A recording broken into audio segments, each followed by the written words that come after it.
Assalamualaikum warahmatullahi wabarakatuh. Perkenalkan, nama saya Nabila Ayu Salimah dari kelas 12 IPA 4. Saya di sini akan mempresentasikan tugas ujian praktek sejarah saya yang berjudul Kehidupan Politik dan Ekonomi Orde Baru. Orde Baru adalah masa sebelum reformasi dan masa sesudah Orde Lama. Sekedar informasi aja nih, jadi yang memberi nama Orde Lama itu adalah pemerintahan Orde Baru. Padahal Bung Karno tidak suka dengan sebutan itu. Ia lebih suka disebut Orde Revolusi. Kehidupan politik Orde Baru. Yang Orde Baru dipimpin oleh Soeharto selama 32 tahun, waktu yang tidak sebentar.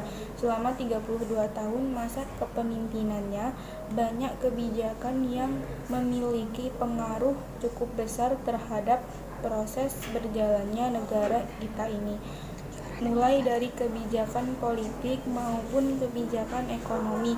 Kebijakan politik yang dikeluarkan terbagi menjadi dua, yaitu kebijakan politik dalam negeri dan luar negeri. Masing-masing kebijakan tentunya dikeluarkan berdasarkan kebutuhan negara. Idealnya kebijakan yang dikeluarkan adalah yang menguntungkan dan mengedepankan kepentingan rakyat banyak. Kebijakan politik dalam negeri. Yang pertama, pelaksanaan pemilu 1971, pemilu yang sudah diatur melalui SI MPR 1967 yang menetapkan pemilu akan dilaksanakan pada tahun 1971 ini berbeda dengan pemilu pada tahun 1955. Pada pemilu ini, para pejabat pemerintahan hanya berpihak kepada salah satu peserta pemilu, yaitu Golkar. 2. Penyederhanaan partai politik. Penyederhanaan partai politik menjadi 2 partai dan 1 golongan karya, yaitu Partai Persatuan Pembangunan PPP gabungan dari Nahdlatul Ulama, Parmusi, Perti, PSII. Partai Demokrasi Indonesia gabungan dari Partai Nasional Indonesia, Partai Katolik, Partai Murba, IPKI, Parkindo, golongan karya atau Golkar. 3. Dwi fungsi ABRI. Dwi fungsi ABRI adalah peran ganda ABRI sebagai kekuatan pertahanan keamanan dan sebagai kekuatan sosial politik. Sebagai kekuatan sosial politik, ABRI diarahkan untuk mampu berperan secara aktif dalam pembangunan nasional. ABRI juga memiliki wakil dalam MPR yang dikenal sebagai fraksi ABRI, sehingga kedudukannya pada masa Orde Baru sangat dominan. 4. Pedoman penghayatan dan pengamalan Pancasila. Pedoman penghayatan dan pengamalan Pancasila atau P4 atau Eka Prasetya Pancakarsa bertujuan untuk memberi pemahaman kepada seluruh lapisan masyarakat mengenai Pancasila. Semua organisasi tidak boleh menggunakan ideologi selain Pancasila. Bahkan dilakukan pendaftaran P4 untuk para pegawai negeri sipil. Kebijakan politik luar negeri Indonesia antara lain: 1. Indonesia kembali menjadi anggota PBB pada saat Indonesia keluar dari PBB tanggal 7 Agustus 1965. Indonesia terkucil dari pergaulan internasional dan menyulitkan Indonesia secara ekonomi maupun politik dunia. Keadaan ini kemudian mendorong Indonesia untuk kembali menjadi anggota PBB berdasarkan hasil sidang DPR-GR pada tanggal 28 September 1966. Indonesia resmi aktif kembali menjadi anggota PBB. 2. Pemulihan hubungan diplomatik dengan Malaysia dan Singapura dan pemutusan hubungan dengan Tiongkok. Pada tahun 1965 terjadi konfrontasi antara Indonesia dengan Malaysia dan Singapura. Untuk memulihkan hubungan diplomatik dilakukan penandatanganan perjanjian antara Indonesia yang diwakili oleh Adam Malik dan Malaysia yang diwakili oleh Tun Abdul Razak pada tanggal 11 Agustus 1966 di Jakarta. Pemulihan hubungan diplomatik dengan Singapura melalui pengakuan kemerdekaan Singapura pada tanggal 2 Juni 1966. 3. Memperkuat kerjasama regional dan internasional. Indonesia mulai memperkuat kerjasama baik regional dan internasional dengan melakukan beberapa upaya, yaitu turut serta dalam pembentukan ASEAN. Indonesia menjadi salah satu negara pendiri ASEAN. 2. Mengirimkan kontingen Garuda dalam misi perdamaian.